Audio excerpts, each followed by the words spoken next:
So maybe Bowen might be available.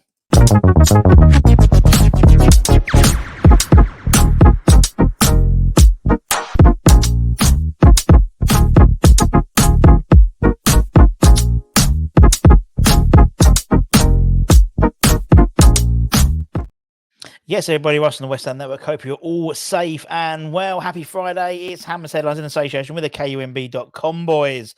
As we always do on the Friday before the game week. Obviously, the Premier League is back, thank God. We travel to Burnley tomorrow at Turf Moor. We do sort of a review of the Dave Moyes press conference. It's just finished. And maybe some surprising team news, possibly not.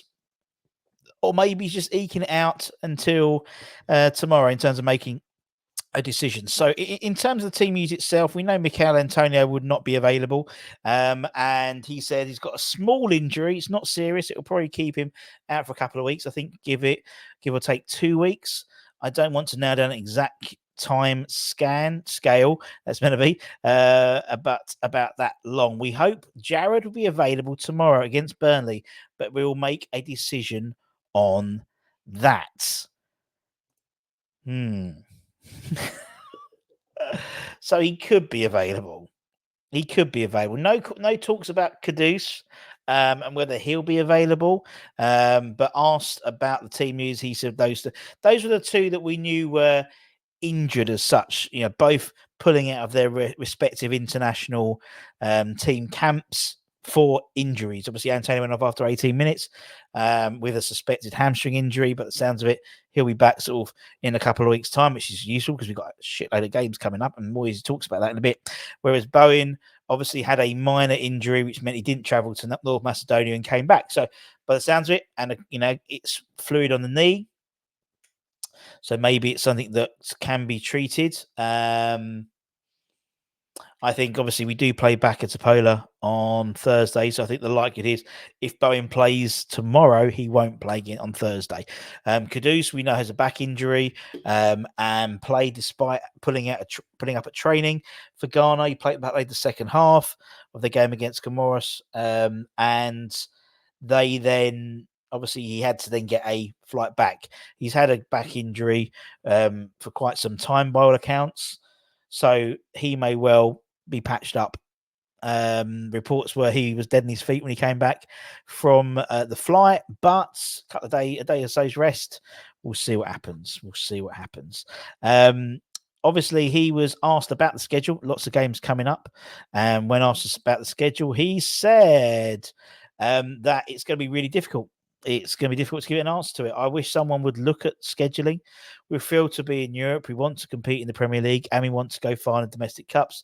To do that, you're going to have a very, very busy schedule. And we are going to have a very, very busy schedule. So busy, in fact, that pretty much it's going to be 2 game weeks until the end of the year.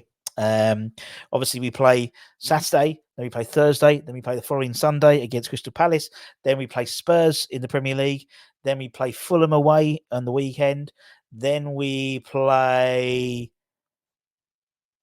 Liverpool, and then we play Wolves. Then we got the Freiburg game, then we play Wolves, then we play Liverpool, then we play Man United, then we play Arsenal. Woo! Actually, but I think we have do we have a week? No, we don't. I think we play on the 23rd for Man United and the 28th we play for Arsenal. So a lot of games coming up. Obviously, our opponents, Burnley, wasn't a very long press conference, but the main bit we wanted was the team news anyway. But asked about Burnley, he was very complimentary. He says, I think the team's coming out of the Championship are in the main doing a really good job.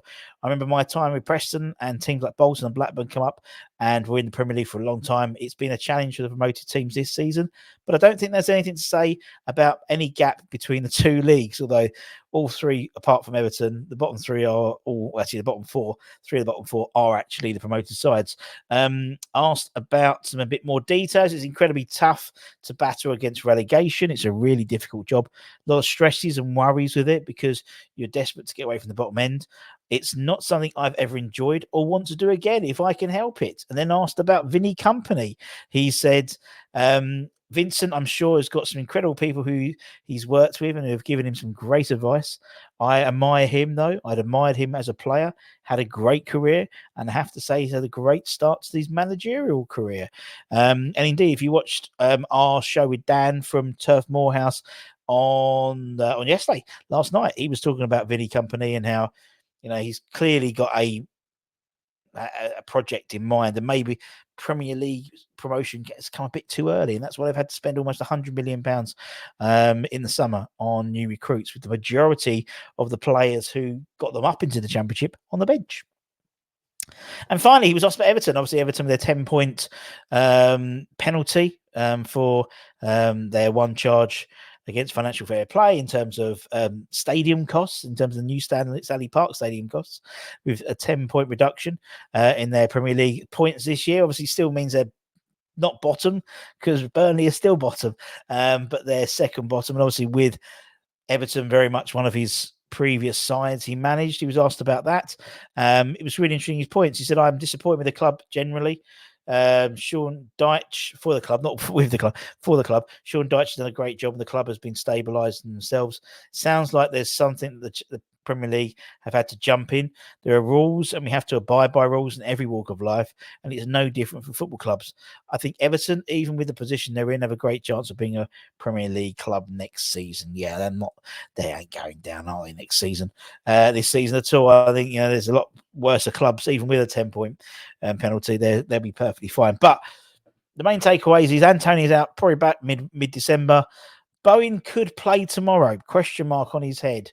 Again, Moyes, he said, his actual words were, we hope that Jarrod will be available tomorrow, but we will make a decision on that tomorrow. So by the sounds of it, late fitness test for Jarrod Bowen in terms of whether he's inclusion for the Burnley game. No talk about Kudus in terms of team news, which to me could be positive in that he hasn't been considered as part of the injuries.